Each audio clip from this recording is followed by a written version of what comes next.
আসসালামু আলাইকুম এভরিওয়ান, কেমন আছো তোমরা সবাই? আশা করছি সবাই খুব ভালো আছো, আমিও খুব ভালো আছি। আবারও চলে এসেছি নতুন একটা ভিডিও নিয়ে। আজকে আমার ভাই আসবে, আমার মেজো আন্টির ছেলে রইস। তোমরা আগে ওকে ভ্লগে দেখেছো। তো আজ হচ্ছে 9 তারিখ, 9 জুন। তো দেখতেই পাচ্ছ, আমি সকালবেলা উঠে আগে ঘরটা ভালো করে পরিষ্কার করে নিয়েছি, আর বেডশিটটাও চেঞ্জ করে দিয়েছি। আর ঘর পরিষ্কার করার সাথে সাথে আমি রান্নাটাও চাপিয়ে দিয়েছি, কারণ এদিকে দেরি হয়ে যাবে। অলরেডি 10টার বেশি হয়ে গেছে। আর তারপর তো সানায়ার নিয়ে তো আমার জ্বালাতনের শেষ নেই। যাই হোক, ওর পাপা আজকে বাড়িতে আছে, ওকে অনেকটা হ্যান্ডেল করছে, তাই আমার অতটা চাপ নেই। এদিকে একটা গ্যাসে আলু ভাজাটা বসিয়ে দিলাম, আর পাশে মাংস হচ্ছে।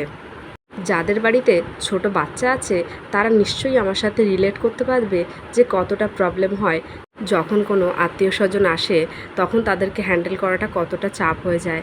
মানে টাইমে তাদেরকে তো গুছিয়ে খাওয়া দাওয়া দেওয়ার ব্যাপার আছে, তাদের সঙ্গে একটু গল্প করার ব্যাপার আছে। যাই হোক, সারায়ার পাপা যেহেতু বাড়িতে আছে, তাই আমার কষ্টটা একটু হলেও কমে গেছে।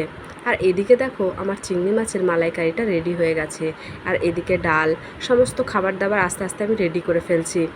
অনেক দিন ধরেই আমি রইসকে বলছি আমাদের বাড়িতে আসার জন্য।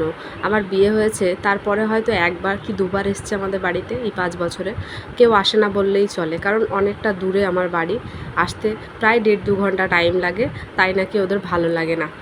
এদিকে টুকটাক করে আমার সমস্ত কাজ প্রায় হয়েই গেছে, আর সানায়াও ওর পাপার সঙ্গে খেলা করছে।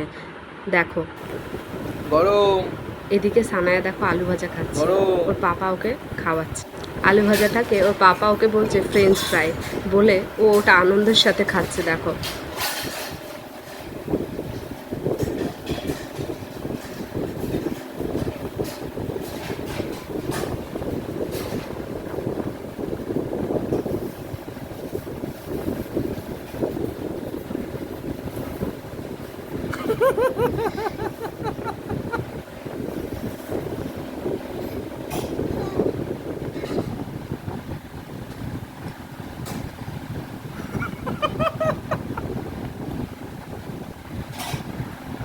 নিচে রেখে খাও, এটা নিচে রেখে খাও।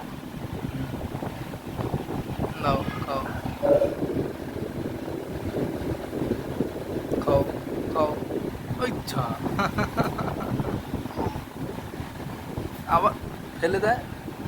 খাও। যাই হোক, আমার ভাইদের আসার টাইম হয়ে গেছে। ও ওর একটা বন্ধুর সাথে নিয়ে আসবে, খাও। কারণ ওর বাইকটা খারাপ হয়ে গেছে, তাই ওর বন্ধুর সাথেই ও আসছে। বাবা।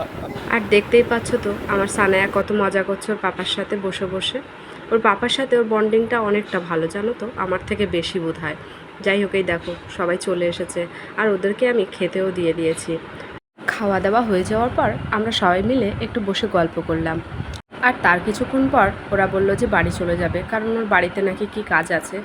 আমি অনেকবার ওদেরকে থাকতে বললাম, কিন্তু ওরা থাকলো না। যাই হোক, কি আর করা যাবে। এই ভিডিওটা আমি এই অবধি রাখছি। যদি ভালো লাগে অবশ্যই লাইক, কমেন্ট, শেয়ার করতে ভুলো না। সবাই ভালো থেকো, সুস্থ থেকো। আল্লাহ হাফেজ।